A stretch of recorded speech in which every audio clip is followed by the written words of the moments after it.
Hamunin ang China sa International Court of Justice. Yan ang payo ni dating Supreme Court Associate Justice Antonio Carpio sa Department of Foreign Affairs. Kasunod yan ng claim ng China na naokupahan na nito ang Sandy Cay. Si Zef Busongan ng Radyo Pilipinas sa Balitang Pambansa. Hamunin ang China sa International Court of Justice. Yan ang payo ni dating Supreme Court Associate Justice Antonio Carpio sa Department of Foreign Affairs kasunod ng claim ng China na naokupahan na nito ang Sandy Cay. Ngayon, ang gagawin natin, hamunin natin sila.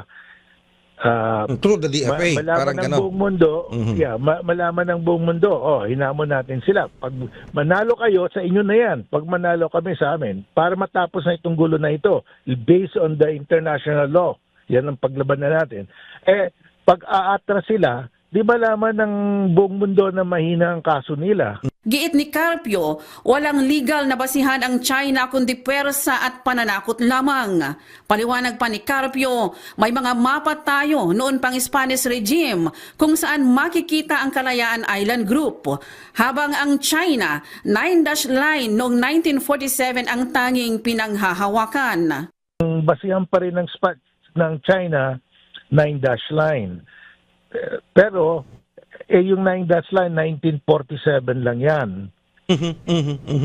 Ang ating layo. 1734, ang layo.